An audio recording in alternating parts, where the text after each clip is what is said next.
Welcome, welcome. I'm excited for yet another Sunday evening with you guys. Um, so last week we talked a little bit about dating, and we talked a lot about a lot of different things with that. And it actually went in a direction I hadn't necessarily planned, but I think it went well. So I thought that was good. I love the participation. I love the feedback. I love the discussion that happens, that evolves in this group. So for anybody that's new, what we do is, this is pretty much an open forum for anybody that wants to discuss or wants to add your opinion, your perspective, or whatever about whatever we're talking about. Just a couple of different ground rules, guidelines, whatever you want to call it, is that we don't want to spend any time bashing anybody. So we're not going to bash the ex. We're not going to bash leaders. We're not going to, you know what I mean? But we don't necessarily have to agree. And there, if you've watched any of my past webinars, you can see not everybody agrees with different opinions, which is totally fine. But we just discuss those differing opinions, not necessarily feeling like we have to, argue or whatever, if that makes sense. We definitely welcome differing opinions, perspectives, experiences, whatever. So feel free to express, feel free to talk, whatever. We want to just keep it kind of at a discussion. And it really helps to share those different perspectives and opinions and whatever. And I know I've learned from it. It has helped me a lot in being able to see things a different way. And that's what I love about doing this, is just being able to see those different perspectives. And because everybody's had different experiences in their life.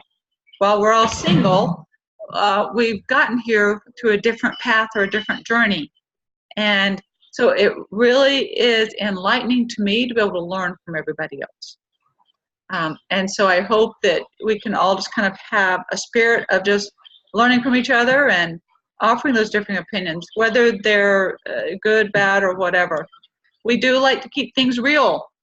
I don't necessarily sugarcoat things, but we just do want to keep things kind of, again, just discussing the reality of what we're going through and what we're feeling and whatever.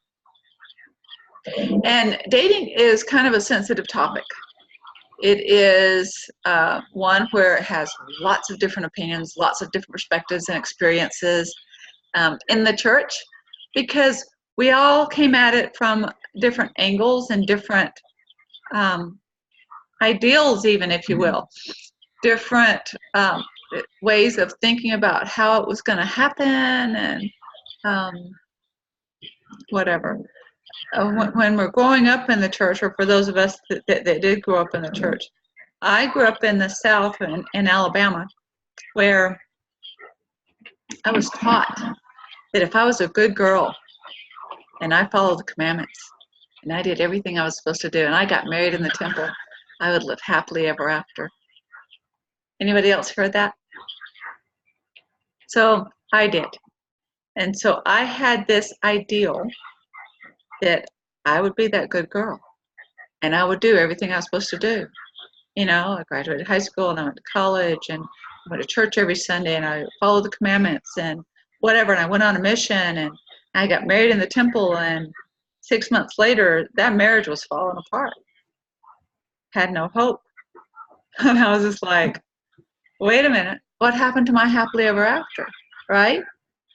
And it was really something to me where now, fast forward to now, right? Because getting married in your 20s is way different than 40s or 50s or however, whatever age you are. Fast forward to now, dating is a lot different because we've had those experiences. Anybody that thinks they can go back to dating the way they did in their teen or in their college days is fooling themselves, because it's just not going to happen. It's just not the same way. I'm not saying that there can't be some Cinderella story and it happened to one or two. It can. But for the majority, because we're different, and I know I talked about this, I don't know, sometime in the last week or two, where when we were making those choices and decisions as teens or as young adults, the reasoning and logic part of our brain was not completely developed.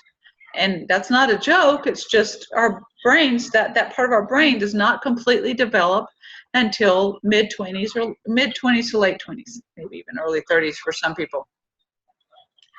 So it just takes time to develop. So we made all those major life decisions before that part of our brain had finished developing. Well, not only has that part of our brain finished developing, but we've had experiences that hurt for a lot of us, that have created some form of trauma, if you will, in our lives, or negative emotions that invoke fear. And a lot of us want to avoid that happening again, right?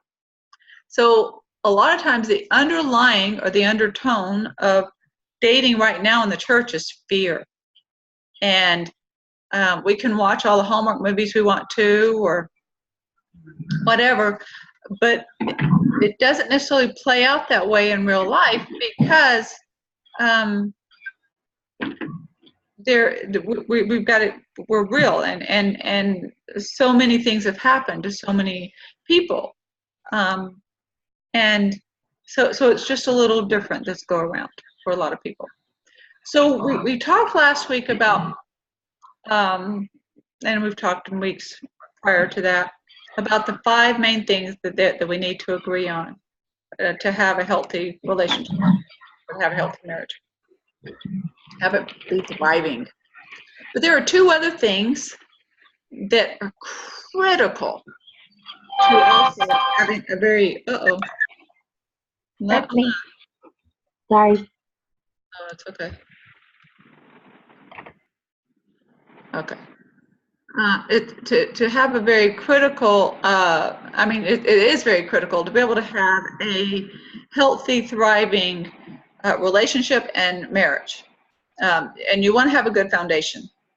Number 1, anybody that rushes a relationship 9 times out of 10 are going to end up in either a very unhealthy or unhappy marriage, or will end up divorced again. It just is what it is. You've got to take time to get to know each other. You've got to take the time to get through that initial honeymoon phase of dating, to get annoyed or irritated with something that they do or whatever. Not like mad or angry or whatever, but just something that you're like, oh, wait a minute, I don't think I saw that a couple months ago, kind of thing. So anyway, you've got to get past certain stages of your relationship to be able to have it be longer lasting. And throughout the relationship development process, 2 things are very important, and that is chemistry and compatibility.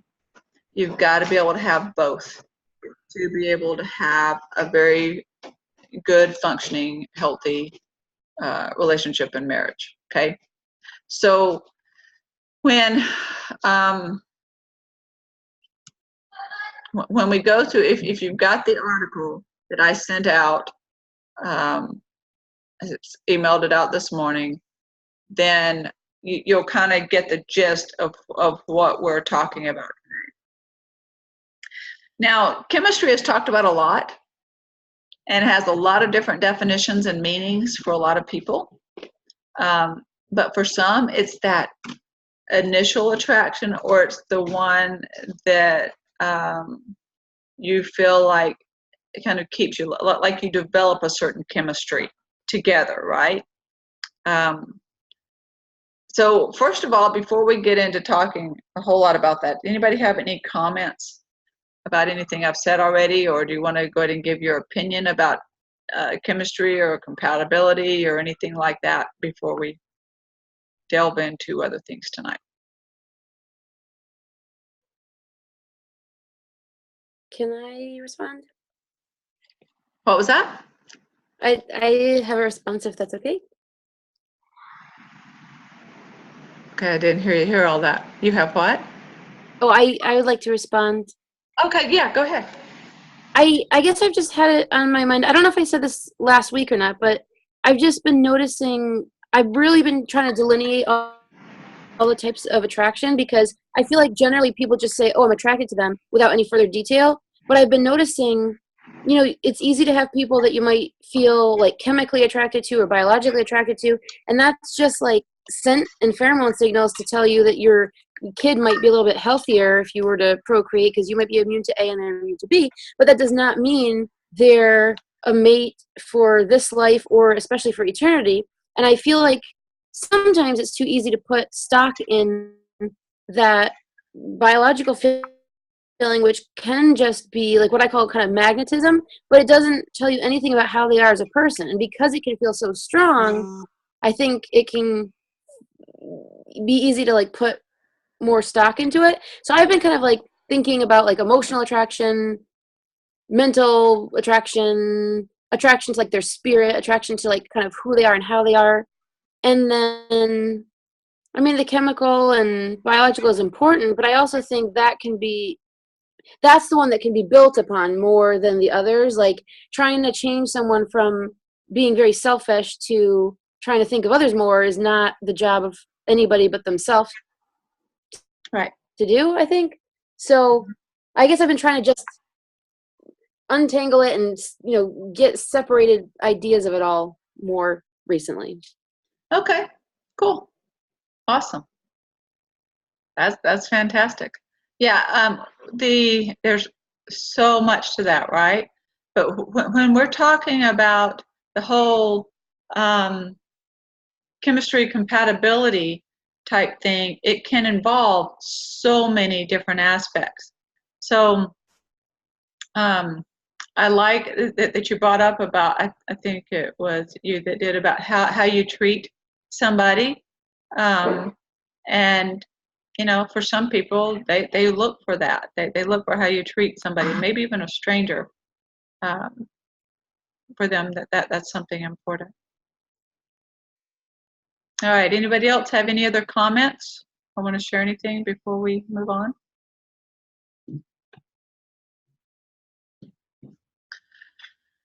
Okay.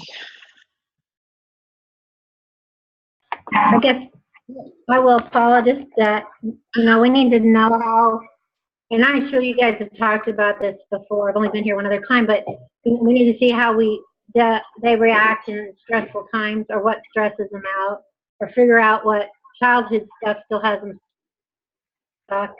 All the things that you can approach with them, and just all the idiosyncrasies. It's really important to be able to figure that out and to see it up front and not wait till later.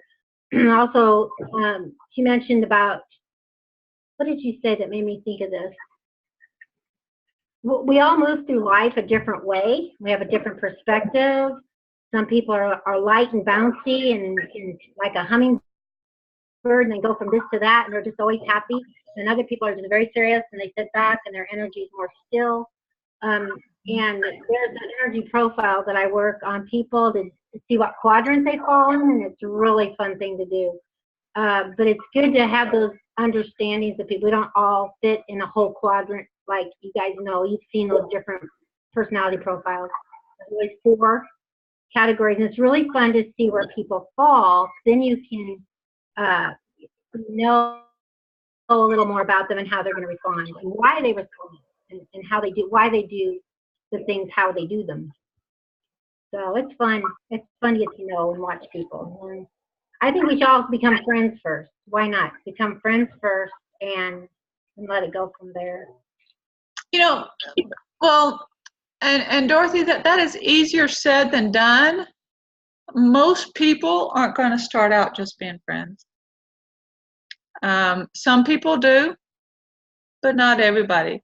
Generally, it's more of a, hey, I want to get to know you, and let's go out. And, then they start going out and doing things together, and develop a relationship that then builds. Does that make sense? And the foundation can be that of caring for each other and build on that. But as far as I've been friends with them for a year and a half, and now we're going to start dating. Rarely happens. Because typically, if someone has been friend zoned that long, if that's the right term for that, it rarely develops into anything more. Not saying it can't, because there have been cases when that has happened, but that is not the norm. It's just not. So it sounds like the perfect way to go, right? Friends first and then build from there. But most of us in the church, especially if we're looking to marry again, aren't thinking, oh, I want to be friends with that person. You know? Most of the time it's, oh, I'd like to go out with that person, get to know them, or I wonder if they could be a possibility, right? Anybody disagree with that? Because, I mean, you guys might have a different perspective. I'm happy to learn from that. But most of the time, that's been my experience. Yeah, I agree with you. I mean, I'm always happy to make new friends, and that's great. But, you know, I am looking for somebody. And the funny thing is, some of my best friends have been from relationships that didn't work out, like where we found we weren't right for each other, but we are still good friends. So Yeah, I know, works right? the other way too. Yeah, I know, awesome. Yep, definitely. And to have those relationships to where you are dating and then still be able to have friends, it is very vitally important how you handle that to be able to transition to still being friends. And a lot of that is how you treat that person and how you talk to them, how you communicate. So still very important. I totally agree. I actually had an experience with that recently. So, yep, that's awesome. Okay. Any other comments? Can you hear me, Paula? Yes. Hey. Okay. So I just want to say that it's been my experience that anytime anyone, especially the man, wants to start that I just want us to be friends is for me Power off. Like a huge red sign for me, like red flag for me now because of my experience. Can you hear me? Can you still hear me? I can hear you. I just didn't hear that last thing. It might still be what? Okay, so like for me, that's been in my experience of the man saying, let's be friends first. It's been a negative thing for me. Like there's something else there when they say that first. It's not, most of the men I've come in contact with, it's not been genuine. It's actually, because they're not ready. There's something that they don't want.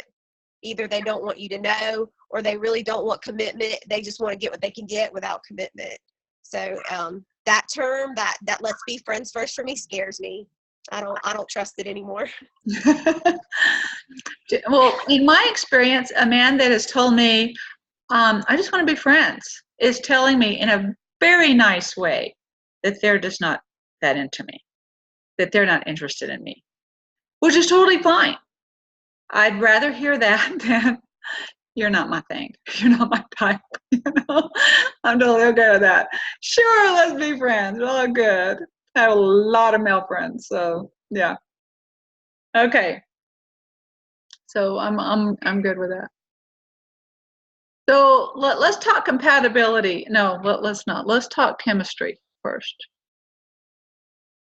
Oh, it brings up compatibility first. Okay, so let's talk about that for a minute. So compatibility and chemistry are mostly ignored by dating advice because they're things that can't be faked or changed. And so a lot of people just kind of take it for granted, right? They think that both sides are kind of in their own mode of self-improvement, presentation, and how they are in the social environment and trying to excel at whatever. So they're all, a lot of times, and this is something where I think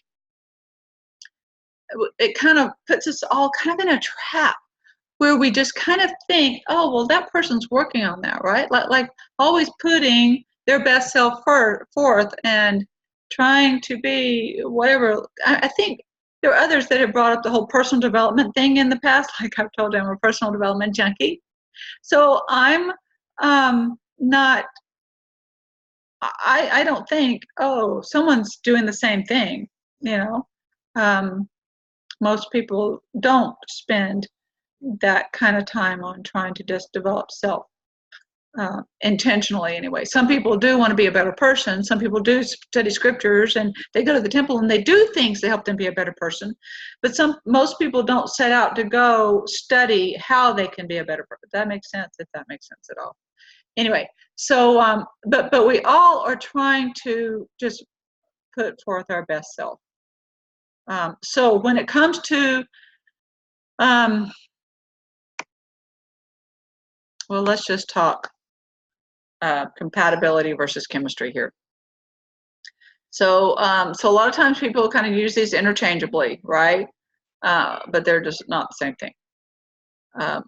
And compatibility is more of a natural alignment with lifestyle choices, with values between two people, with religions, with, you know, like those 5 things, right? Like, are you compatible with religion and parenting and money and recreation and intimacy? Would that be compatible with you, right? Those 5 things are just so important, and you want to know that you're compatible with those 5 things. That's why I keep bringing those up, because those are the 5 biggest things that people in the relationships about. So you want to make sure that those lifestyle choices, those values between those 2 people, you are compatible with that. And the author of the article brings up how, like, he brings up an example where he says if he values women who are intelligent and educated, and he meets a high school dropout who values guys that have big muscles and like to hunt deer, then they're going to have a fundamental incompatibility that they'll probably never be able to overcome. And compatibility usually corresponds to the long-term potential between 2 people. Okay, so if you guys have that, we're gonna talk about it in a little bit, but there's a little chart in this article, and I'll pull it up and I'll share my screen, and we'll just put it up on here in a little bit too. But they were talking about how with highly compatibility people, they generally come from similarities in their lifestyles and values. Like, for instance, if we're all wanting to date members of the church, right? That's going to be huge. So generally members of the church will want to seek out members of the church if they want to totally live their religion of having that temple marriage and having children born in the covenant, and having, you know, all those same values, right? Because generally opposite values don't correspond. Now, chemistry, on the other hand, completely different thing. Chemistry generally, hold on, I just lost my place here. It represents more the emotional connection that's present when you're with each other. So it's not even necessarily physical, but more emotional. Now, it can be physical. A lot of the physical chemistry, you know, we want to be attracted to the other person, right? But generally 2 people who have a high degree of chemistry have emotional makeups and personalities that bring out that warm, fuzzy, fun feeling, that create a positive feedback, that they feel better just being around them. Some people call it passion, some people call it love, people call it other things. But the basic traits of their personality with your personality, and they set off different neurological receptors, you know, the dopamine and serotonin and all that, right? So it just kind of brings up those good, warm, fuzzy feelings, and that's what I kind of call that honeymoon phase. And a lot of that can still continue in a relationship after the first few months or after you get through that. But that chemistry can be more emotional. There's a lot of research, a lot of things that I've read that talk about how women in general, we make our decisions on relationships based more on emotions than we do, or on our feelings, right? Versus anything physical. Now, that's not to say that it doesn't come into play, but we are generally more emotional, more feelings based. Men are typically more logic based. And not to say that you don't feel anything when you're making decisions or choices about a relationship, because you do. And the same thing with us. Now, we had that logic and reasoning part of our brain developed, as we all do, right? And so now logic comes into play. And for us as women, that kind of conflicts sometimes with our feelings and emotions, which may or may not be a good thing in a relationship. Most of the time, I think it is, because it helps us make choices that are not just emotionally based, because then we're able to go in and say, oh, I don't know if this will work out, but I really like the way this feels, kind of thing, right? So there are pros and cons to it all. All right. Anybody want to add anything? What thoughts or feelings are you having right now? Anybody want to share anything? Paula? Yes. It's me. Hey, Fred. Yeah. I think men, depending on your age, there's a lot of logic goes on with there's a lot of logic goes on with me relative to, okay, I look at several things. The first thing, I'm a man, first thing is looks. Mm-hmm. And then that's the reason I'm going to walk over to him and talk to him. Right. And the next is, their intellect, Can they carry on a conversation, and do they have all their teeth? That's a problem in Mississippi, That's where the toothbrush came from. It's not a teeth brush. Anyway, I won't go there. But, intellectual conversation, like those things are it's really important that they're common. My first marriage ended in a divorce, is the R-rated conversion story. And, when she left the church, I guess I got a taste of what it's like to be married to a non-member. And that would not be, it would just really take so much away from the pleasure or enjoyment of being married. So, of course, if we're in a Latter-day Saint activity, we're going to assume that. And then we're going to explore, well, are they at the same level that I'm at? Am I going to have to convert them to the gospel? Or are they going to try to perfect me? And I'm not interested in either one of those. It's my job to convert myself or to become perfect, which it'll never happen, but we'll work on it. Yeah. Well, and so, Fred, I love how you brought up that men are initially attracted physically. I love that, because it's real. There are some women that have stated, that I've heard say, well, I just don't think that that's right. Well, the thing is that that's the way the Lord made you. There's nothing wrong with that. We are, yeah, I was expecting that, Heidi. I was like, Fred, when I heard that Mississippi comment, Fred, you need to read that chat. I was like, I'm sure he doesn't mean that much to you, Heidi. But anyway. No, sorry, Heidi. Yes, you have all your teeth, you're good. At least all of them that we can see. But no, as men, that is part of your makeup. If you guys have ever read the book Men Are From Mars, Women Are From Venus, right? Men are just generally, by nature, they're the hunters, right? They're the ones that go out looking for what they are attracted to. That doesn't necessarily mean lust. It just means an initial attraction. And so that is good. And there's nothing at all wrong with that. They're attracted to whatever body language, whatever look, whatever, whatever that you've got going on. And so we have talked about in the past how we always want to present our best self forward, or present our best self to the world, because that's just one aspect of it. Now, men need to do that as well, because women, as we've gotten older, we tend to look for that a little bit more on what a man looks like. Not as much as I think men do, but I know that women do it as well. So I love that you brought that up, Fred. Thank you. All right, any other thoughts on the chemistry compatibility before we delve into it a little bit more?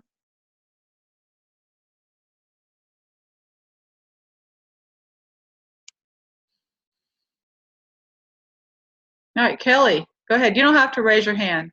Just talk. I'll talk. Well, Kelly was saying, Kelly's wanted to say something. Kelly, I think you just need to unmute.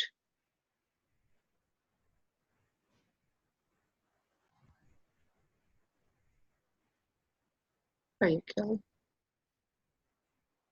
There you go. All right, Kelly, can I hear you now? I don't know if I can hear you now or not. Kelly, I unmuted you. Can't hear you though. All right. Anyone else want to talk about the compatibility or chemistry aspect? I can talk some more. Are you going to be talking about compatibility or chemistry? Yeah. Okay. And then I think Jason just unmuted him. I want to reiterate something you said about men and women, and you talked about men being hunters and so forth. There was a pamphlet that came out, and I've mentioned this before on this webcast, that men, this is the nature of men. Men, that if they didn't have these desires, these physical desires, we would not ever marry. Boyd K. Packer said that. Mm-hmm. So that's an innate part of the way we operate, even as we get older. It doesn't go away. Right. Well, maybe it doesn't, but it doesn't. And so that's just the way it is. That's the way it is. And we're talking about chemistry. I remember, I can tell you a couple of examples in my life. I'm going to tell you two of them. There are more, maybe, or maybe not. I remember when I was divorced, I met this lady that I was just really, wow, I thought she was great. Anyway, I was very attracted to her. Mm-hmm. The only problem was I couldn't really get along with her, but I was really attracted to her. And so that was kind of one of those examples in the matrix that you sent out. I love it. A lot of chemistry but there, not but I couldn't get along with her, you know, and she's attractive and all those things. And I was going through counseling at the time, and I told my counselor about that, and he said, well, just think about it. If you can't get it along with her now, how do you think you'll get along with her after you marry her? Because we just laughed about that. That ended pretty quickly. Mm-hmm. But I have to say that anyway. But so, and then my late wife, I was immediately attracted to her. She avoided me for a few months. Long story. And then it wasn't like I was wow. It was like, well, I want to get to know her. I want to get to know her. And then actually we had a few dates before I finally said, wow, that kind of thing. So I mean, it has to be there. Something has to be there, I think. Yeah. Otherwise, you just need a library card and go to the library with them. There you go. Thank you for that, Fred. All right, Jason, did you want to share some thoughts? Yeah, I've got a cold, so I apologize. One of the interesting things, this is kind of a flip side. After I've talked to several people post-divorce, and there's lots and lots and lots of conflicts that can and cannot go on. What I've learned, though, is if you do marry somebody who you're very compatible with, you have the same goals and ideas, especially with religion, and you have kids and that relationship ends, if you're compatible, the post-divorce isn't so horrible because you still have a lot of the same goals, the same desires. But if you marry somebody just based on chemistry and you have children in divorce, I have learned for most people, it is a nightmare. So it's when we talk about, and this is something I share with my children, when we talk about chemistry and compatibility for me, I use the word goals. Do you have the same goals? Do you want to achieve the same things together? Because if you do, then you're most likely, then that relationship will, even if it doesn't work, you talk about friendship, will still continue. So I tell my children, it's one of the biggest compatibilities and goals is to marry somebody of our faith. Because even if the relationship doesn't work out, children involved, you still have the same goals for the children. And so it's interesting to talk to individuals and you kind of see who was compatible and who wasn't based on, I'm not saying this is an absolute for all relationships, but it's interesting because it shows you the kind of fallout that can happen post-divorce or post-event of that relationship. As far as chemistry is concerned, I think chemistry is great for the first 30 seconds, but you have to decide, and I think this is for me, you have to decide to continually be attracted to that person. Because you can easily talk yourself out to not being attracted to that person. The other thing I would say when you talk about chemistry, true love, and the Greeks had 3 words for love. We have one: agape, philia, and eros. God-like love, friend-like love, and romantic love. What I have learned is if I want to be romantically in love with somebody, I have to serve them. And I think I've said that before. If I do not serve them or do things for them on a continuous basis, then I don't develop love. That's one of the things I've learned in my life, especially as a missionary. You learn to love the people you work with because you're working for them. You're working with them. But if you go into and you're attracted to somebody and you don't do anything more with that, then it's good for 30 seconds. Then, you're not really investing anything in there. And so I will sign off with that. Awesome. Thank you. Tammy, I saw that you had unmuted yourself. Did you have some thoughts that you wanted to share? Well, one of the points that Fred brought out was basically being in the same place. I think that, yes, the initial chemistry, it has to be there, or dare I say the spark, but definitely being in the same place really helps, especially to what Jason said about having the same goals. It's so important for me. If I'm talking to somebody and their goals are not the same, then that chemistry, if it was originally there, is like gone. It's not usually there after that. Right. And also, I have found too, I like what Jason said about serving.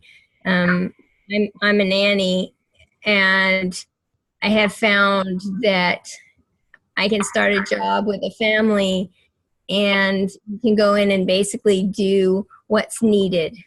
But when you start truly serving them, like over and above what you're doing, then you start to truly love the people that you're with, and they become like family. That's awesome. Jennifer? I just wanted to point out, I think the balance of the two is what is so important, that I feel that way. And then the article also brought that out, that we can have one or both, but without it being balanced out, we're likely not going to be successful. Because if you're highly compatible with somebody and there is no chemistry there, y'all can be the best buds, but it's just going to kind of sit there at best buds.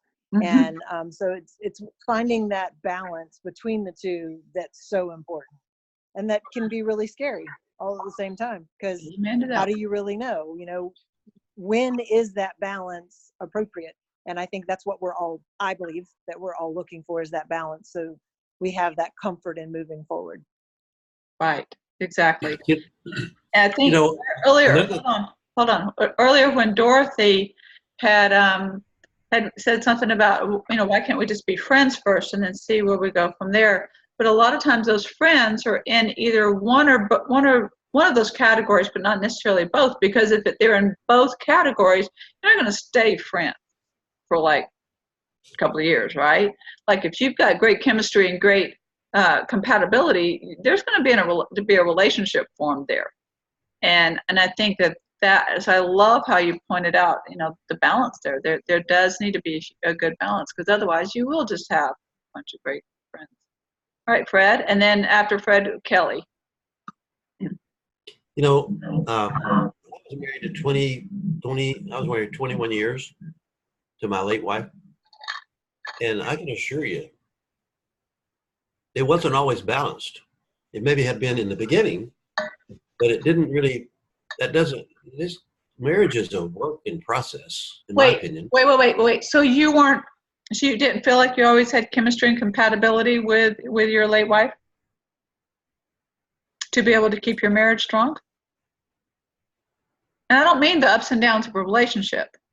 I just mean the foundation of the chemistry and compatibility of the values and, your beliefs and whatever. No, I think the compatibility was there probably stronger than the chemistry. But the chemistry is more like the emotional connection or the bond Sex. that you two had to stay married. There, I said it.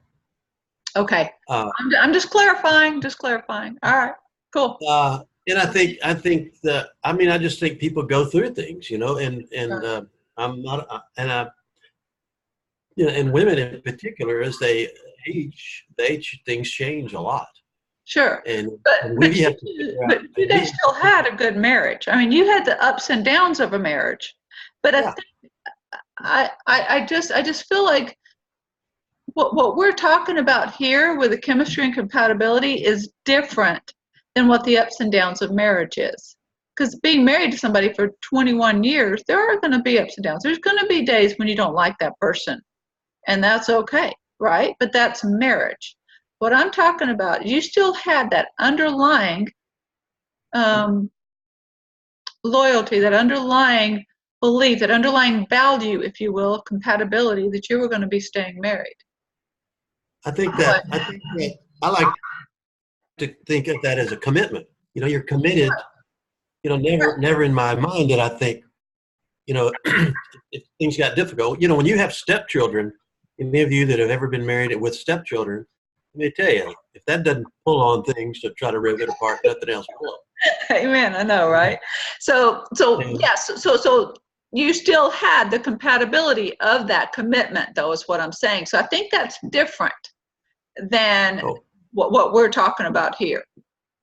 Okay. Commitment. Right. Okay. I'm kind of losing it, I guess. But yeah. what I'm saying is you can't go in, if you go into the relationship thinking that these things are going to always be balanced. You're dreaming. Right. No, but you need to have that underlying foundation of that it will be,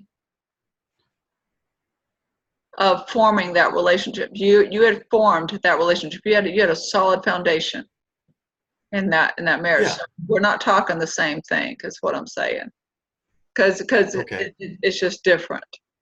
Because when if you don't have it initially, I've been told, I've heard the same story. Well, if you just get, you could be friends for a while and then the chemistry will develop. I don't disagree or agree. I don't know what to say about that. Yeah. So some people settle. But if you marry somebody and you hadn't got it, some people just settle and they'll be like, it's gonna be a tough I'll one. just live with this. Some people do. I've heard of people doing it, especially as they're older. It's just different. All right, let's move on. Kelly. Hey.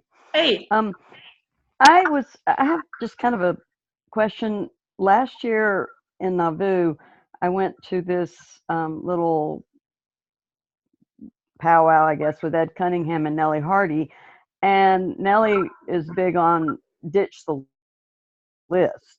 And so I'm wondering where compatibility and the list separate, because and just to tell you where I'm coming from, you were talking about the author of the article saying that he admires intellectual women, so a high school dropout probably wouldn't do it for him. I at one point, like a year or so ago, I decided that I was too picky, and that I critique grammar. I don't know, and so I've tried to back off, not necessarily in somebody to date, but just people in general. I try to look past the surface to see what's there. So I'm just curious about, you mentioned the basic compatibility 5 things, and I think I missed part of that. But where do those 2 things, where does one pick up and the other leave off? Great question. So last week at the end of our, what? Paula, quick question. I have no idea what the list is. So. Okay, I'm gonna talk about. Hold on. Yeah. So last week at the end of our webinar, what do we call these things? At the end of our webinar, I gave an assignment for you, and I don't know how many of you guys did it, so if you did, that's awesome. If you didn't, no biggie, and not like you're going to be graded or anything. But I had assigned you to take a piece of paper and put a line down the middle, and on one side, I wanted you to list the qualities or characteristics you were looking for in a potential dating person, whatever. And on the other side, I wanted you to list your qualities and characteristics, what you were bringing into a relationship. Any of you do that?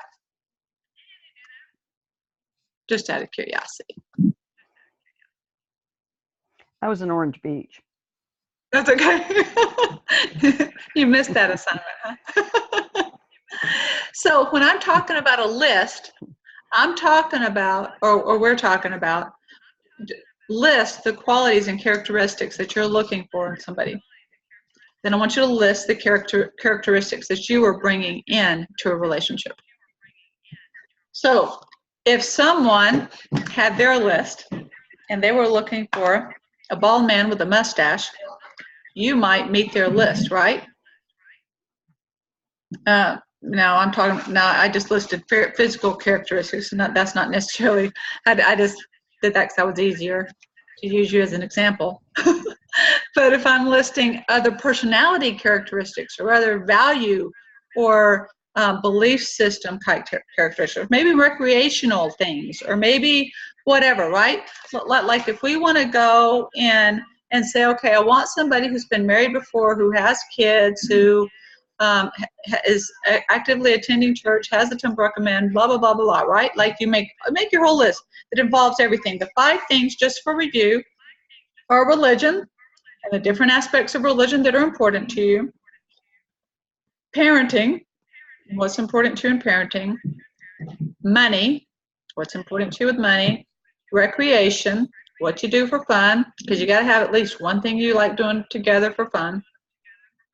And intimacy, what is important for you in those 5 areas. Now, because we're members of the church, we won't know everything about intimacy before you get married if you plan on a temple marriage. However, it is vitally important that when you are seriously dating somebody, I like to wait until an engagement, so never had this conversation with a man, or since I've been single, to talk about that after you are engaged, or at least seriously dating, because that's not something you talk about in general, right? So you want to bring up those topics in a different format or a different way, so that then you can know what you're looking for. I had somebody, never dated him, but somebody that I had met one time at I don't know, a dance or something, and we were talking on the phone, texting or whatever for a while, and he asked me, let's just say, a very direct question regarding intimacy before we'd even dated. And because of that one question and my answer to that question, we were not compatible. And because that was what he was going to ask women before he decided to date them. If they were not compatible with that one aspect, he was just like, we're done. Like, all righty then. So there are some things that are important to people, some things that are not, whatever. But either way, the list, you make your list. What's important to you? What's important to someone else? So they asked me to repeat the 5 things. Religion, parenting, even if you have adult children, that's important, how you're going to parent. And then money, recreation, intimacy. Okay? If you don't mind, if someone could just in the chat box just type those out so everybody can get those, that would be awesome too. Okay, so And then tonight we're talking about the chemistry and the compatibility. So very important for there to be a balance, like Jennifer brought up. So very important. If we don't have a balance, that is huge. Like Fred brought up teeth. Teeth is important to him, right? Well, to somebody else, that might not be a big deal. They can go, there's implants, or they're okay with somebody missing a tooth or two, right? So it's not always the same thing on the whatever they're looking for. And it doesn't just need to be physical attributes. It needs to be characteristics. Like something that's really important to me is how a man manages stress. I can't tell you how important that is to me. I have been married to men, let's just say, they could not handle their stress. And to live with a person that does not manage stress and the anger or the hostility that comes in that relationship is, let's just say, it's not very fun. And it does not make for a very happy marriage. So that's why I say it's important to me that I know how that man manages stress. If someone can be in a high stress situation and look for solutions versus getting angry, that's a big deal to me, right? Or if they can go, okay, we've got to deal with this. What are we going to do? Let's figure out our way through this. Versus, I can't believe you did this, and I can't believe blah, blah, blah, right? I'd be like, see, I'm of myself, I'm not living like that again. Not gonna happen. Been there, done that, got 3 t-shirts, not doing it again. So that's an example of a characteristic that I am looking for that's important to me. And I have worked on managing my stress. If somebody sees me angry, somebody did something with one of my kids. Mama Bear just came out. Otherwise, I'm good. People will tell you I handle stress all the time and dealing with all the single adult events and dealing with whatever. And I mean, I could be locked out of some place and I'm looking for a solution. I'm like, okay, how can we do this? How can we, whatever, how can we, I'm looking for a solution to a problem versus, getting mad about it. It's not going to help me if I get mad about it. Anger helps nothing.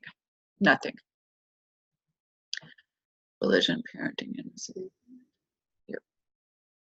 Thank you, Fred. So the 5 are now listed in the chat box. All right. So did that help you with the list question, Jason? Do you need more clarification on that one? No, that did. I think Kelly said somebody said to dump the list. Is that what she said? Okay, I would not dump a list because I'm divorced. Was married 19 years, and I don't have probably 90% of the problems that other people who are divorced have because I did pay attention to that list.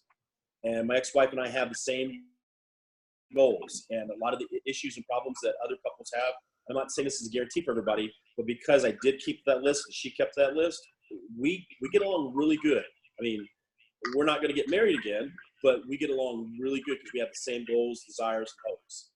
So I would recommend not dumping a list because otherwise, it's kind of like, going to a car lot and just picking the first car you see. It's a car, it'll get you to places, but will you really be happy with it? Is it really Sorry. I think the point was how picky is your list, maybe. And my question was to that effect. I mean, like I was saying, I tried to dial back on being not critical of people, but just how much I can take of ignorance. I don't know. And so is that something that's going to come back to bite me if I push that off my list? Sure. I remember there was a woman that I knew a few years ago, and she was doing, this is way back when online dating was way more popular then. No, it's not now, but anyway. She was going through profiles of men, and she saw a man leaning up against a motorcycle. And she showed me a picture of this. She said, "Can you believe this?" She goes, "I just can't marry a man like this." I'm like, "Okay, why not?" She goes, "He's wearing white socks with his shoes. I just can't do that." Oh, man. I was just like, "Oh, are you serious?" She was completely serious. I was like, "Oh, honey." And She being a was typical white guy, socks. you can solve that by buying him a couple 6-packs of black socks. Yeah. Say, wear these instead, and he'll just do it, because the only reason he's wearing the white socks is because he's White had them socks for the with the last 5 sandals, though, years. Brian. And he's like, well, that's what I wear. That's the way we That is are. so true, bro. I just thought that was just hilarious. But so that's a great example of Kelly's example of don't get too picky. When it comes to white socks and sandals, that can be changed. Those white socks and sandals can be lost. Just kidding. Just kidding. But I do think to her point, if we're not careful and start settling for, like, if she's saying, like, to me, I'm a big person when somebody types the word two or two. I'm sorry, that's important to me. And to spell your and your correctly, it doesn't mean that you don't like the person or you think that they're unintelligent. That's just something that is important to you. And I don't believe that you should sacrifice that just because. I don't know. I don't think that's being too picky. I think you have to monitor whether your list is too picky or not. I don't think it should ever be left up to somebody else to determine what's too picky.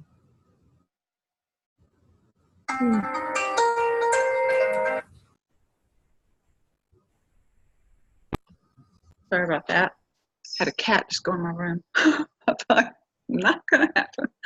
So yeah, I totally agree. Whenever you see people looking for whatever, it does kind of rule you out.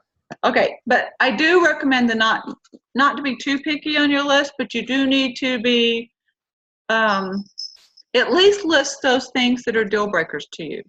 So Jason, or anyone, there will be things that you feel like, I just can't live with that. I have an allergy to cats. I am not going to be living with a cat. Okay? You may love cats, but I'm just not going to be, that's not something I can do. All right. Oh, Pat says, we saw the problem-solving characteristics in action at Sacramento meeting and Charleston conference. Woohoo, I'm telling you what. Oh, honey. I was about ready to break down that morning, but yeah. Whew. If you guys will remember at, I don't know who was there at Charleston, but Charleston Sunday morning conference, we had rented out a high school, auditorium seating, air conditioned, everything, right? Like it was just going to be awesome. So we had like 350 people attending the conference, and it was just, we had speakers lined up. It was just going to be an awesome experience. We get there and the building's not unlocked. And the person that made the reservation was supposed to be meeting somebody there that morning, like, I don't know, an hour or two before the meeting, and they never showed up. And they weren't answering their call. They weren't answering their phone. And we're like, what are we going to do? So we had ad-lib, and we wound up sitting outside on the sidewalks and the grass and had our sacrament meeting outside, and it wound up being one of the most spiritual, just a very, very memorable experience. But had I gotten mad or other people gotten mad, because I've learned that my committee tends to follow what I do. So like they'll be looking at me going, oh wait, what is Paula going to be doing? You know, oh okay, that's what we're doing. Okay, we're good. You know, right? Like I just kind of go through life with, I got this. It's like another obstacle. I expect there to be opposition in anything good I'm doing. I've just accepted that it's going to be there because it's life, right? Life is about being tested. It's not about having things easy or just being able to have whatever you want whenever you want it, right? Or just go, okay, Heavenly Father, this is what I want to happen, so let's schedule that in tomorrow at 10, right? That's not life.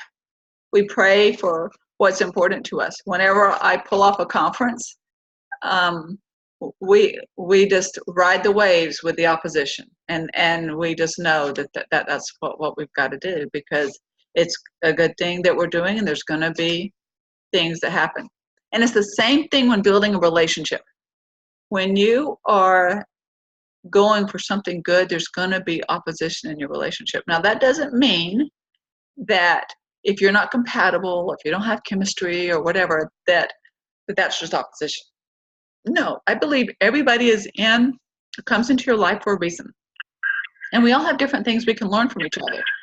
And we can all have different friendships and different things that we value. And I don't know, just different things in general. I want you guys all to say hello to Randy on here. Randy's joining us from the Philippines, people. I just want to put that out there. Say hi to Randy. All right. He is very fluent in English. So he's joining us tonight. Okay. So let's talk for a little bit more. Randy, did you have anything you wanted to add?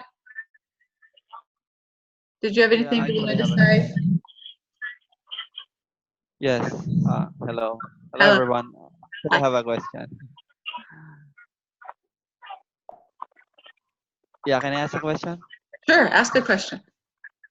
Yeah. So first of all, thank you for letting me in this conference call. So thank you so much. Yeah. So I think I'm the youngest here, or You probably are. Yeah, you're 31, right? Yeah, you probably are the youngest. Yep. It's okay. Okay. We've got some other younger ones in. I would need all of your advice. Okay. So here's my question.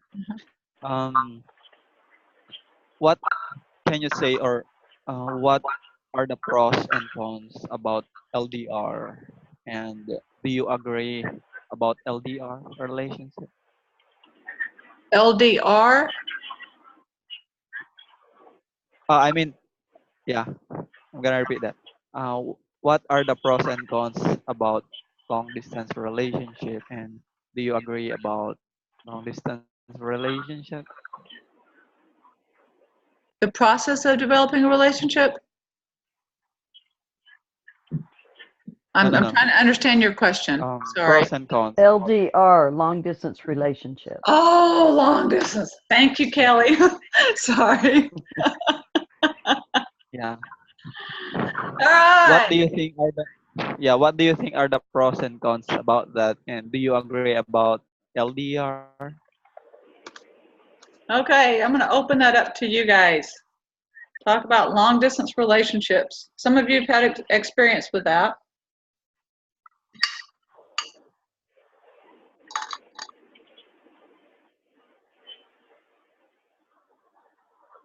I have had several long distance relationships, and I think I'll start with the cons. You don't get to spend very much time with the person that you really care about, or that you ultimately can develop real feelings for. But I think the pros are you do tend to make more time for each other, and you value your time together a lot more.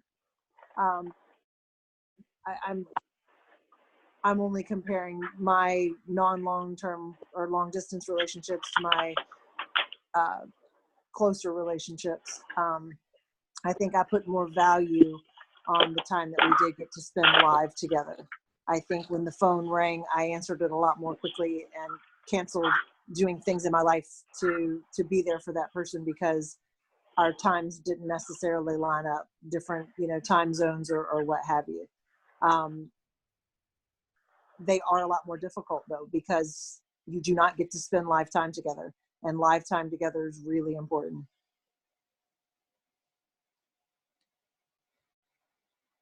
Well, I could say that it's difficult, especially when there is a big difference in culture. And I know that because I dated my second husband for 4 years, and we are from different countries, and it was so difficult that we ended up not being together anymore. And well, it all depends on what you want. And he was kind of the perfect person for me. I was kind of the perfect person for him, but I didn't take into account the religion part. Like, that's why I wanted to be sure about what you were mentioned at the beginning, because we were great with the other things, but religion. So culturally, talking about culture and religion, it counts a lot too in long-term relationships. That's awesome. Thank you for sharing that. Anyone else? I'll add some thoughts. What a great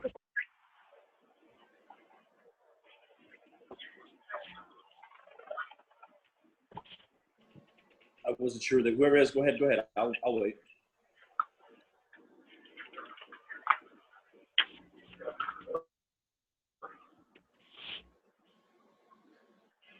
Wait, who's talking?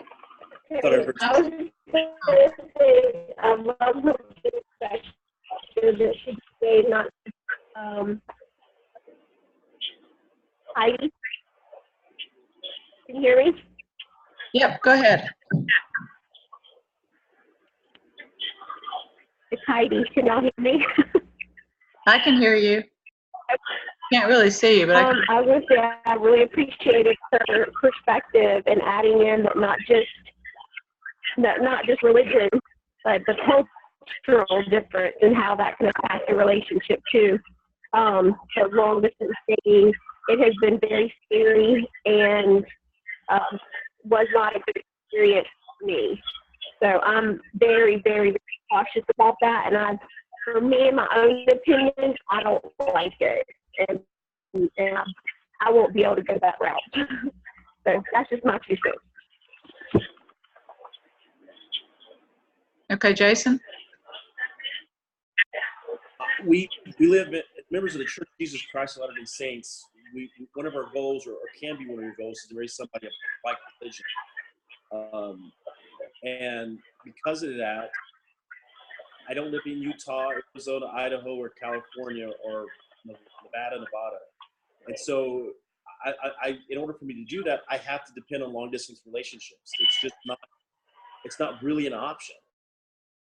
Otherwise, I can either remain single or I can date outside faith, which I've done, but that presents a whole slew of problems, and it's just, it's not something I've tried. It doesn't work for me because there's too many things that, I made a promise to myself that I want to be able to, if I get remarried, that whatever building I go into, I want my spouse to be able to go into that building, which includes the temple. And so I have to depend on it. I don't really have much of a choice. I've got, a handful of people where I live who are single, and, we talk about compatibility and chemistry, and we all know how difficult it is to kind of find that needle in an ocean relationship. And so I have to make it work, and I've found ways to make it work. You have to, like Paula said, put forth the effort. And I think Jennifer said it too. You find time and you make them a priority, or you find ways to make it happen. But I believe you can make it work. I see other people do it. And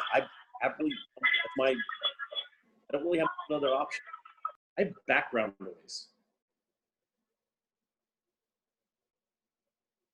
So, but I like a long distance relationship. So it worked. I've made it work, and I will continue to try and pursue whatever options the Lord provides for me. Okay, awesome. Sorry, there was somebody that had just a lot of background noise. I had to mute them, so hopefully that got fixed. Okay, so when it comes to long distance relationships, I've had a couple, and it is one where as long as you've got the means, like the money to be able to travel back and forth, and as long as you've got the time to be able to do that, it tends to work a little bit better. I love how Jennifer brought up that, you do need to see each other more in person. And eventually, one of you from the start is going to need, or one or both of you from the start are going to need to know that if you're going to this relationship, there's going to need to be a move on one side sooner or later. So if neither of you can move, it's not going to work out eventually anyway. I know that has been the case for some people. So a lot of times video talking is good, but it's really more important that you spend more time together in person. And with long distance relationships, just advice from me, need to take longer time together, and eventually you need to go live near where that person lives and then continue dating, so then you can see them more on a day-to-day basis, see how they live, see how they interact, and then see if it's something you still want to do. Because going out for fun to dinner and movie when they come into town, or going to do the fun things when they're in town or whatever, it's different than seeing them day to day. So, because you got to remember that in having a relationship, to marry somebody, to choosing to marry somebody, it's not all fun and games. It's not going to be movies every day and out to eat every day and whatever, right? It's going to be sharing a bathroom with somebody. It's going to be laundry together and sickness, whether either one of you are sick or sick kids, or you got callings to do, or you've got, bills to pay, and life, right? Your life's not going to be this Cinderella. It probably won't be. I can't say it won't be. It probably won't be. Likely won't be a Cinderella story where you're going to go to living like you are now to living in some castle and everything's going to be awesome, right? I mean, your life still is going to be going on. It's just you're going to have another person to join you in your life. And that's why it's so important that you have that chemistry and compatibility, so that those lives blend better. It's kind of like putting puzzle pieces together. And I think they brought this up in the article too. When you have that chemistry and compatibility and you're trying to fit puzzle pieces together, you want to make sure that they fit. That it's not some odd fit that you're just trying to force in because it sounds good, looks good on paper, the list is there, right? Like, why wouldn't this work? So you want to make sure that that it's not something that you're forcing just because you want a relationship, and it's not something that you feel like you have to do or whatever. You want to go about it always in a caring way about the other person. But with long distance relationships, they can work. I've seen them work. I have friends that have had them work. Generally, they're in the same country. Not always, because like I know this one woman, I guess she lives in Brazil, and I think she is now engaged to somebody in Utah, but they've only known each other a short time, so I don't know how that's going to work. But anyway, we'll see. But it's one of those things where you pray about it. You want to make sure that you're guided by the Spirit with it, and that any relationship, you want to do that, whether long distance or local or whatever. Here in the southeast of the USA, where I'm at in Georgia, we have thousands. Actually, just in the Atlanta area, we have over 10,000 single adults. Thousands that are in the southeast. But trying to get 200 to 300 together for a conference for a weekend is huge. We consider that a successful conference if we get that many people. And that's not even 1% of our people. So it just matters how you approach the relationship, what values are important to you, how compatible you are, what you're willing to sacrifice, how you're willing to go about the relationship, and that you're both on the same terms in doing so. Hope that answers your question, and I hope that was helpful. Yes. I have never been in the situation, but what you were saying makes me think of people who have affairs. Like you said, long distance, if you're not living near each other, the only thing you know is just those short times that you get together and you go and you do fun things, and it's not real life. Just like, people who have affairs, once they decide to leave the wife and go for the girlfriend, mistress, whatever, then they figure out the mistress is just like the wife. It's just, it's not the same thing. Anyway, it just really makes me think. And also, I've only been married once, 32 years. I have met a lot of members who've been married several times, and and there's nothing wrong with that, but I think it's because we idealize things. We think we see the best in somebody, and we don't want to see those bad things. And I think what you're saying is so important to really, I mean, the young man, I can't remember, Randy, is that his name? Long distance relationship might be the only thing that you have an option for, but if you build a relationship with a person through that long distance relationship, make sure that it's not long distance by the time you decide to solidify it. So my 2 cents. Awesome. Thank you. I appreciate that. And I totally agree with the multiple marriages. Like I've said before, I've been married 3 times, and that was exactly it. I idealized it so much. And those 3 times happened all while I was in my 20s. My last marriage, I was 29 years old. And when I married him. And it was something where it was just idealized. And I overlooked a lot of things. I just thought, it'll be okay. It'll all work out. Anyway, so, and they were all good men. They just could handle different aspects of life. So, okay. So let's talk again. Let's go back to this chemistry and compatibility, right? When we were talking about the puzzle pieces and talking about how we want to make it work, but we don't want to force it. We want to make sure that it does kind of flow. It's not going to be perfect, or it's not going to be, or it may not be perfect. I can't say that. I mean, we can all find the perfect person for us. Okay, not meaning they're going to be a perfect person, but the right person for us. And that's not in a soulmate type aspect. I'm not at all advocating for soulmates, because I just don't believe that. I believe, like Elder Uchtdorf said, that there aren't really soulmates. It's just, we find people that that we love and that we care for and that we want to spend our lives with, that we want to go through life together. There's been a lot of talk, though, and there's been some confusion over the statement that was made a while back of any 2 people can make a marriage work. Any of you heard that before? Take a man, take a woman. Any 2 people can make a marriage work. That's one of my least favorite quotes ever. Yeah. That's one of the reasons I was married to my first wife. Okay.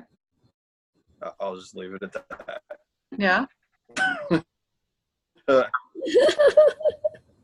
Tammy, what were you going to say?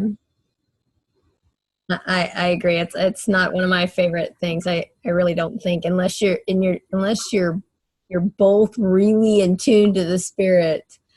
I mean, you with every fiber of your being, you feel like you both feel like you're, the one, then okay. But yeah, no, I don't agree with.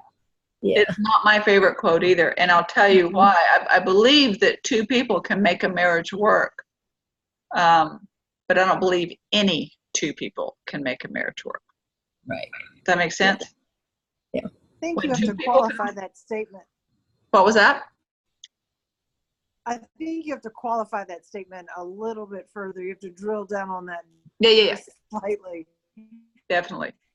So any 2 people that have the same, make it work. Right. But do you want to make your marriage work, or do you want to be happy? Yeah. Can you say that again? I think you have to qualify it, and any 2 people that want to be together on the same level, have the same level of commitment of staying together and wanting to be together, can in fact make a marriage work. Do you want to make a marriage work, or do you want to be happy? Yeah, right. And I do agree with that. But again, I don't think it's just any 2 people, right?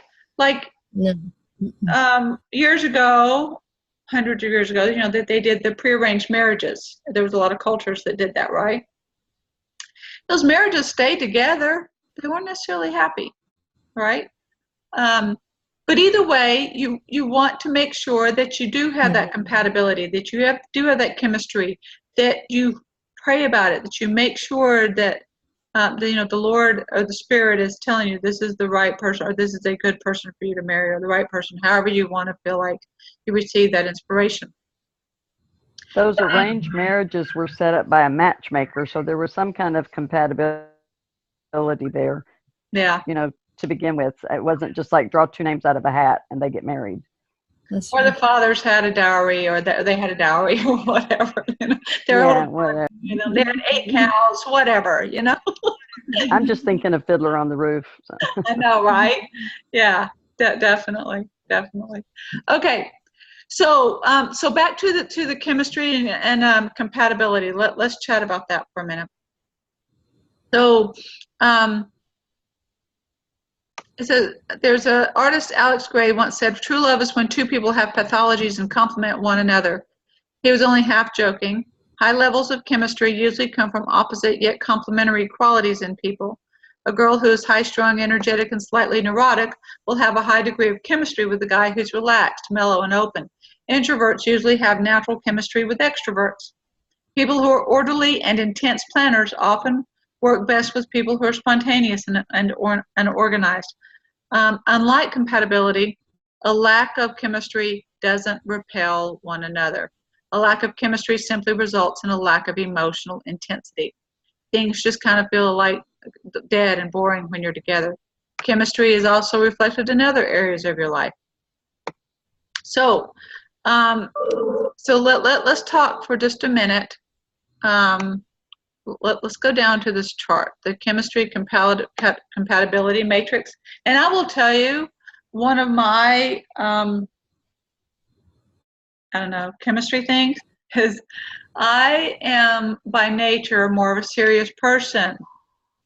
If you've ever done color code, anybody here ever done color code personality test? You heard of that? I don't know if you've even heard of it. Where they assign colors, right, to different personality types. Like red is the leader, it's the person who's in charge. Blue is more they're motivated by relationships. White is more motivated by peace, so they're the peacemakers and trying to keep everybody together. It's usually like the middle child of the family kind of thing.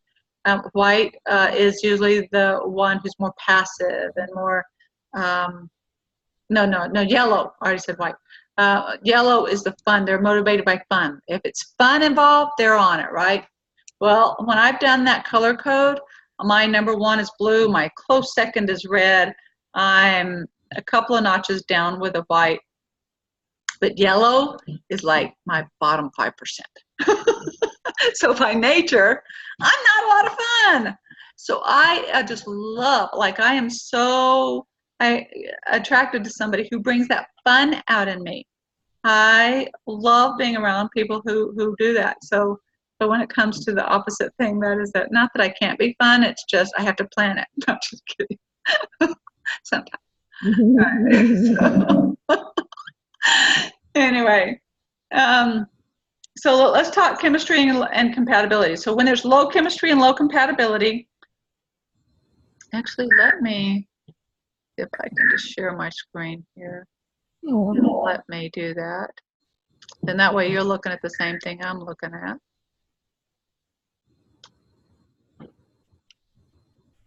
Hopefully you guys can all see this. Can you see this chart? Yes. Okay, so when we have low chemistry, low compatibility, a relationship devoid not only of intimacy, but probably basic conversation too. On the rare occasion this does happen, it doesn't last long, right? Usually you're bored, you can't talk about anything, you're like, okay, this isn't going anywhere. Then you have the high chemistry, low compatibility. Fred gave us a great example of that earlier. When it feels so right, but you know it's oh so wrong. Like the walking dumpster fire relationship. Like you're really attracted to them, but you just can't get along or you can't really agree on anything. Okay. Then when it comes to low chemistry, high compatibility, that's usually where it's boring, mostly an asexual companionship, entire relationship comprised of discussions about Netflix, sweatpants, frozen meal planning, that kind of thing. Your friends, right? That's usually your friend zone. You're there going, not a lot of chemistry, but hey, we can talk about last movie we watched, we can hang out, we can do whatever, right? So what we're going, That's a buddy. That's not a companion. But and then when our sweet spot's going to be the high chemistry, the high compatibility. This is going to be when you have that great balance of that chemistry, the great balance of the compatibility. Your values are going to mesh. Those 5 things are going to come into play, and that you just have that great aspect of that experience. And again, it's what your list is going to mean, what you're going to want it to look like. So do you guys ever spend time visualizing you in a healthy relationship with somebody?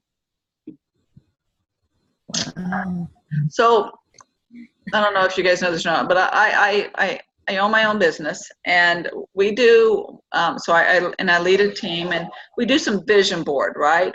Have you guys ever heard of a vision board? Maybe. You take different aspects. Okay, good. You take different aspects of what your goals are, and you put them into pictures, and you make them make a little collage. Maybe put them up on a board. Maybe you pin them up around your refrigerator, or pin them up around your house, whatever. But you're visually seeing what you're going for. I help people do this, like when they're trying to lose weight, and you get a picture of your ideal whatever, and then you get a picture of that, and you're putting it up there, and then you start retraining your brain to see that. In the same way, do you visualize the kind of person you're going to be with, the kind of person you're going to attract? Do you feel like you can have in your life that person that you want, that is compatible, that you have chemistry with, and that is great for you?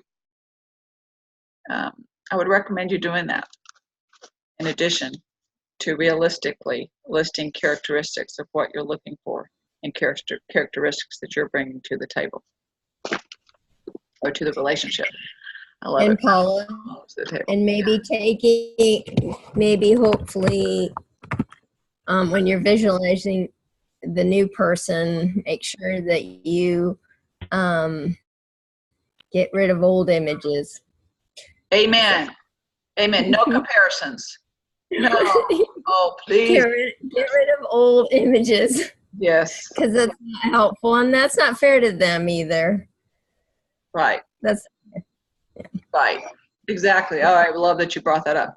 But you need to take some quiet time, maybe play some soft music in the background or something, and just kind of close your eyes and picture what your healthy relationship is going to look like. What are you going to be doing together? How are you going to be living? How are you going to interact? How are you going to have a conversation? What questions would you ask that person to get to know them? What conversation topics would you like to talk about? What recreational things are you guys going to be doing together? Visualize it, because what you believe you will achieve, and I am a big believer of that. I highly believe that. It is something where you can be able to bring into your life what you feel like you deserve, what you believe you deserve, and pray for that. And prayerfully consider those characteristics of the person that you're looking for. And make it realistic. Most women in their 40s and 50s are not going to be a size 2, especially those of us that have had babies. Not going to happen. If you are, hats off to you. Yeah. But that's not the majority of women. Yeah. Most men aren't going to be fitness buffs. Some are. Hats off to you. But not most of them are. So just be realistic in your visualization. Be realistic in the characteristics that you list. With your compatibility and your chemistry, there are aspects about who you are you can't change because the Lord gave you that, who you are, right? Your personality, your strengths, which is so awesome. I know we mentioned those, I don't know, a month or two ago. Strengths Finder, one of my favorite things. Knowing what your strengths are is huge. But the Lord made you who you are, and made you so that you can overcome weaknesses, made you so that you can celebrate the strengths and the person that you are, and bringing that into a relationship so that you can bless another's life and they can bless yours with that chemistry, that compatibility, with those 5 aspects, with knowing the Lord. The number one thing you need to work on, we all need to work on, is having a relationship with the Lord first. First. If that is not priority in your life, the other relationships in your life won't matter as much. Do you have your own relationship with the Lord? Do you take time with him every day to get to know him, for him to get to know you, for you guys to have a conversation? That is huge. You know, that triangle of a relationship is huge. It's not only just the man and the woman, it's also the man, the woman, and the Lord. Because if you want that relationship to be successful, the Lord's got to be priority in both of your life. Yep. So, anybody else have any other comments? Anything other questions? Anything else you want to talk about? Sounds like a lot of work. What was that? Sounds like a lot of work. Sounds like a lot of books. Work. Yeah. Oh, work. Well, Work. He said work. right. Yeah. Well, healthy relationships are work, right? Are you willing to put the work in to have that relationship? It's going to take some sacrifice. It is. It's not like someone's just going to come in. There's a song that I love, and I jokingly will sing it at a single adult event, like I lip synced it last night. But it's called "I Need a Hero," and there's a phrase in there that says, "Isn't there a white knight upon a fiery steed?" Right? And I'm like, because the first line is, "Where have all the good men gone, and where are all the gods?" And it is something where there are some women wanting that ideal, that knight in shining armor to come and rescue them, or to come in, sweep them off their feet, and they ride off into the sunset. And not that they actually visualize that, not that they actually say that, but mentally that's kind of what they're wanting. And that's not real. So we do have to work at it. We need to work at being the right one before we're going to find the right one. So work on that. Work on your relationship with the Lord. Work on knowing who you are with those 5 aspects. What's important to you. Paula, I just wanted to add that if we're with that person, that we have that nice balance of both with, it's a lot less work. It is still a lot of hard work, but it's a lot less work when we have that nice balance there. Thank you, Jennifer. I couldn't have said it better. It does tend to flow a lot better when the relationship does work. But there's some things that, you know, for some people we do need to work on, right? But not like hard work. But we all need to work on just becoming better than we are. We hear that all the time at General Conference, right? From the prophet, from our apostles, they talk about be a little better. That was something I loved about Gordon B. Hinckley. I always just said, be a little better, do a little more. And be the right one. Focus on being the right one, and then you'll find the right one. Because you'll know more who you are and who you're looking for, and that chemistry and compatibility will just kind of flow, and then it won't seem so much like work, like Jennifer just said. So can I backtrack on something real quick you said about chemistry? Oh, yeah. And I think guys are probably a little bit more guilty of this than ladies. I could be wrong. I probably am wrong. False chemistry, where, you know, as you know, I'm 47 years old. I you know, how do I say this?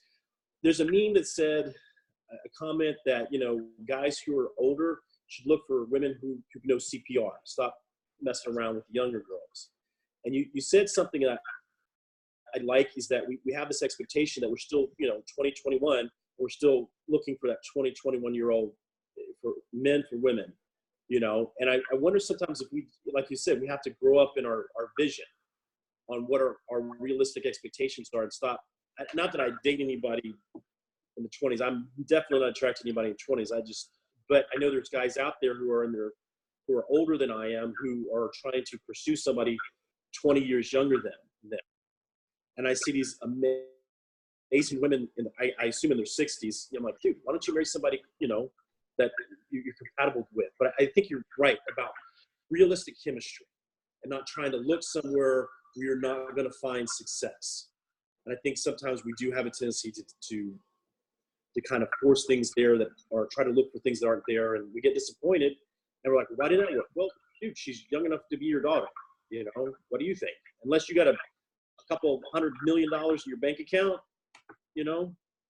that's just the way it's going to be. Look somebody closer to who you can relate to. So, thoughts from the ladies? Anyone else want to respond to that? That's a great comment, Jason. I love it. Anyone else? One of the comments that I've heard from men that are older, not all of them, because I haven't heard it from Fred, but I have heard, you're young, but I'm just saying that I've heard from some men that they look at the prophet and they look at President Oaks, and they married significantly younger, so they think, oh, well, the prophet did it, so can I. And that gets really discouraging. I might just point out that most people that are their age are dead. Right? Exactly. That's a good point, right? Thanks. I am not touching this. But I wanted to bring up the point. One of the things that I've struggled with is the point when you're early on in a relationship, that I have come to learn is to really stay close to the Spirit and really listen to those promptings to find that balance of, is this really the right thing? Is it just because you're two good people and the Heavenly Father wants you to be together, so there's going to be opposition? Or is it really wrong and you need to listen, truly listen to the Spirit to figure out which it is? Is it something that it's just a difficulty or a challenge for you both to face, or is it's not really working? I agree. And it's not easy. No, I've had that difficulty where it's just been, which is it? Yeah. Yep. Me too. It's not easy. I think we have to be very careful to keep our brain in the whole mix. Sometimes we allow our heart to take the driver's seat. I think that we have to allow our brain and our heart to communicate well with one another, as well as the Holy Ghost to guide us and help us navigate through. Because I've broken up with people that I have great love and admiration for. It was really hard for me to get them out of my life, but I had to do it because my brain and the Holy Ghost told me that that was the right thing to do. And loving somebody is not enough to keep a marriage together. Right. Yeah. Amen. I tell my kids, you have to love them, but more importantly, you have to like them. Amen. Yes. I love my parents, but I can never live with them again. We drive each other, and so you have to be able to like who you live with. Yeah. Right. Jennifer, explain what you just said to us dense old people. Talking about allowing your brain and your heart to communicate as well as the Holy Ghost. Is that the part? Oh, you said extrapolate on you had something to get somebody out of your life or something. So I was We're talking about age. I wasn't talking about age Tammy. anymore.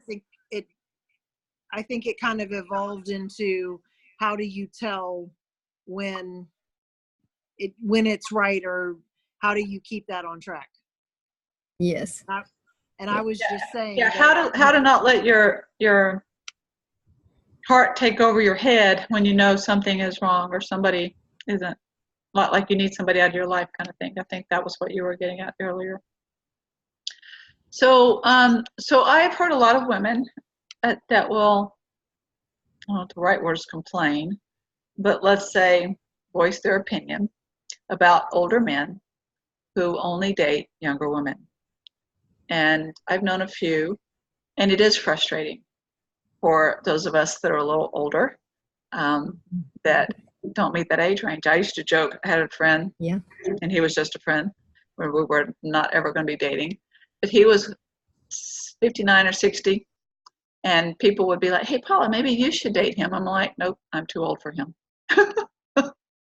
And I was at that time. I was just, I think even then I might have just been in my late 40s, but still, I was just, he was looking for somebody younger. And it's I have a question. What was that? That I have a question. Okay, what's that? So I tend to attract a younger men. I don't know, for some reason. I'm really old, but I always attract younger men. And I always say, I don't want nothing to see with 10 years old, younger than me. And they get really upset because they said that age has nothing to see with the feelings. And what the guys have to say about this. Okay, guys, what do you have to say about that? Don't date a guy 10 years younger than you are. It won't last. And I can't speak for everybody, but I always go to Ashton Kutcher and Demi Moore. Beautiful people, two beautiful people. But after 5 years, their goals and their desires are two different places. He wants kids. She can't have any kids. And so that's where you kind of get to your compatibility and long-term goals.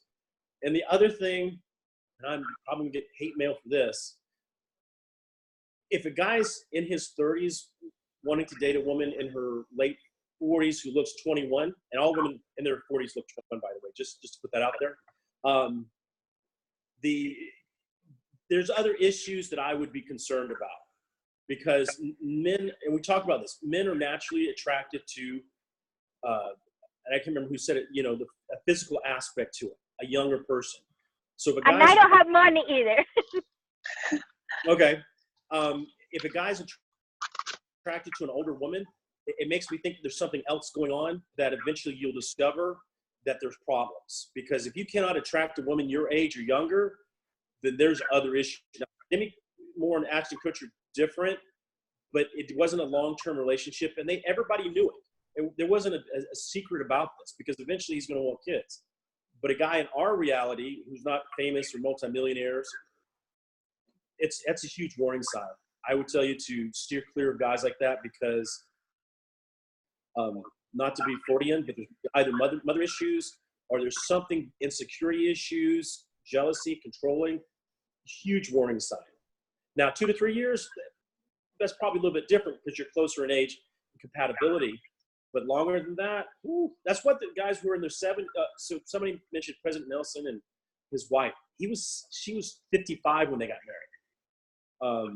And I think once you hit a certain age, that once you hit your 50s, I'm not 50s, so I can't really speak to it, but I imagine a lot of things change as far as your availability goes down. President Nelson did not marry a woman in his 40s. He married a woman in her 50s. I was going to say, he's not in his 50s yet. Yeah, no, he was 75 when he was married, I think. But I mean, Yeah. I hear people, that I'm going to change subject real quick. I hear women compare themselves to Sister Nelson's experience, and she's kind of brought that out. Don't compare yourself to that. Because if you do, I don't think you're going to have the same love story that they did, because there's only 15 people in the world who are apostles, and they're all married. So you're going to be in it for a disappointment. Anyway, no, I would not date anybody. If I was a female and a guy's 10 years younger than me, there's issues. Be careful. Thank you. Yeah, I agree with that. That's So good. I am 51 years old. I'll be 52 in a couple of months. And I would date somebody maybe around 5 years younger, but that's still putting them in their late 40s. And about 10 years older. But for me, that's not written in stone. Now, I wouldn't date somebody or get involved with somebody that much younger than me because they're in a whole different ballgame of life. I'm grandma, I've got a grandson and 2 more babies on the way. Woohoo! So I'm not in a stage of wanting to have my own more babies kind of thing or whatever, right? They're done that. All done with that one. So it's just a little different. So when it comes to dating, and again, it comes back down to compatibility. If someone in their late 40s is okay with dating somebody a couple of years older than them, we're good. We're compatible. If someone is not, that's a different thing. I plan to live another 50 years. For me, I want somebody that's healthier that also has that same mindset of wanting to live a longer life versus somebody who thinks they're going to be, checked out by the time they're 70. I'm like, I'm okay. I don't want to be a widow for 30 years, Not that I expect them to live to be 90 something. I'm just saying, put some effort into health. So anyway, just different aspects. Does that make sense? So yeah, I agree with Jason. If someone is that much younger, they're looking for somebody more like a mom than they are a wife, generally. Yeah. My father was 9 years younger than my mother, and they had a wonderful marriage. My sister-in-law married twice, and then married a man 9 years younger, and they've never been happier. And they've been married about 20 some years, and they're excellent together. So again, it can't be everything. You know what I mean? You can't just. Yeah. You gotta stay in tune with the spirit. I have a sister-in-law that's 12 or 14 years older than her husband, and they have a good marriage, but it's not a marriage I would want. Now they are definitely equal in partnership. Actually, he is like definitely the leader of that home. But when they got married, he was 30, maybe 29, something like that. And she was in her early 40s. She already had 2 kids, and then they had another kid together. So it was definitely a different thing. But but they have a marriage. Okay, what's up with Jason's strawberries? I'm like, so I'm reading chats about Jason's strawberries. Jason, everybody's loving your strawberries. Is it Jason? Brian strawberries. It's Brian's Brian strawberries. Sorry, Brian strawberries. Yeah. Forgive me my name. Brian strawberries. Loving the strawberries. They're tasty. Good for a summer day. Mhm. The virtual thing's not working when people are eyeing your strawberries, huh? I have a personal rule: +5 or -5. That's kind of where I stay at, because I've learned those are the people I relate best to, because we have some of the same, we grew up in the same area, not area, but the same time frame, and so we relate better to each other. And there's more to talk about. I don't, I love my kids and I relate to them on a certain level, but I couldn't imagine dating somebody 20 years younger than me, because we'd be in 2 different places and Right. 2 different things affect us, and so it's That's just what I'm saying. 2 different stories. But like for me to date somebody that's 40 when they're still raising kids, which we know, I'm okay with raising kids. I don't have anything against that, because there might be somebody, in their late 40s still raising kids. I don't have a problem with that. But it's just a different stage of life, whereas I've passed that decade, So, but anyway, okay. So when it comes to older men dating younger women, there are a lot of women that don't like that. I know of some women that have stopped coming to single adult events because they would be approached too many times by older men, and they didn't like it. And it was easier for them to stay home than to worry about having what I call nice girl syndrome and trying to take part in the conversation. Too many men and women do this. Well, there's a book called Nice Girl Syndrome, and it's about women who just let people do whatever they want to do to them, and they just let it, like they become a doormat kind of thing, and they become okay, well, I got to do this because this is what he asked and this is what he wanted to do, and you don't have to do that.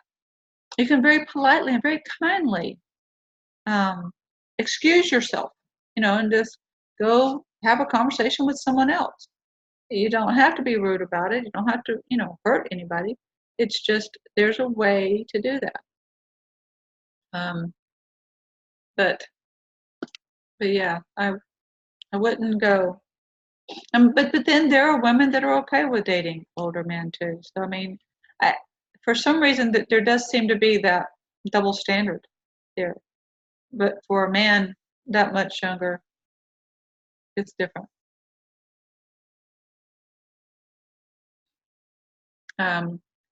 All right. So, any other questions or comments? You guys have had this awesome conversation and discussion tonight. Can you hear me, Paula? Yes. Okay, I just wanted to say, like, for the age thing, I have the same experience. I really attract younger men too. And historically, women did marry younger men in different cultures, and so it did work. And there is a total double standard for it's okay for the man to marry younger, but not for the woman to marry younger. When in actuality, women live longer than men. So I say get yourself a young man. So anyway, I have the same experience with the younger men, but I never thought about. I'm grateful for the discussion because I've never thought about what Jason was saying about I'm steadily getting older, and so things are going to change for me when they might be in a different area of their life, and at some point our compatibility probably will shift. Yeah, it does. So it's some good stuff to take into consideration. Yeah, it does just come down to compatibility, right? I mean, the chemistry, the compatibility, everything, and just making sure that those things work for you. It's awesome. So, work on being the right one, right? More than finding the right one. We all want to find the right one, but be the right one first. And to be the right one, you've got to have that relationship with the Lord. Know the Lord. Know him. You've got to be able to do that.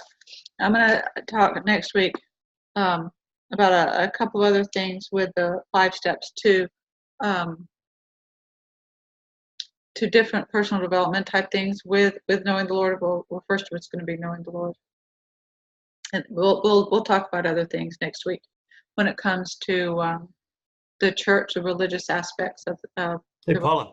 Yes. What do you think about everybody taking the Hartman Color Code personality test, and we could all talk about that sometime? That'd be awesome. What do you think? Would that be appropriate? Oh yeah. To understand ourselves better. Do you guys? Hey, are we meeting next Sunday night? Are we meeting next Sunday night? We are. From your Blairsville Airbnb. Wi-Fi. But yes, still had the webinar at 7:00. Yep. I'll be there because I'm going to be staying Sunday night at an Airbnb. They're supposed to have Wi-Fi, so should be all good. So yeah, we're going to be meeting. But yeah, so we can definitely do the color code. I'll give everybody a couple of weeks to take that. If you want to order the book, you can do it that way and just take it that way. Or there is a way to do it online. It'll tell you your first color. It won't tell you all of them in a breakdown. There's some single sites, I know, which again, you'd have to pay for it. It'd just be better to buy the book to do that. But yeah, I think that'd be awesome to be able to do the color code thing. So maybe we can do that in a couple of weeks. But next week, I wanted to talk more about the religious aspect of a relationship. And we'll talk about how to integrate religion into the relationship, how important it is, and, you know, putting the Lord first and that kind of thing. So we'll do that next week, is the goal for them. There's something else. Oh, yeah. And so Be the Right One. We've got the relationship with the Lord.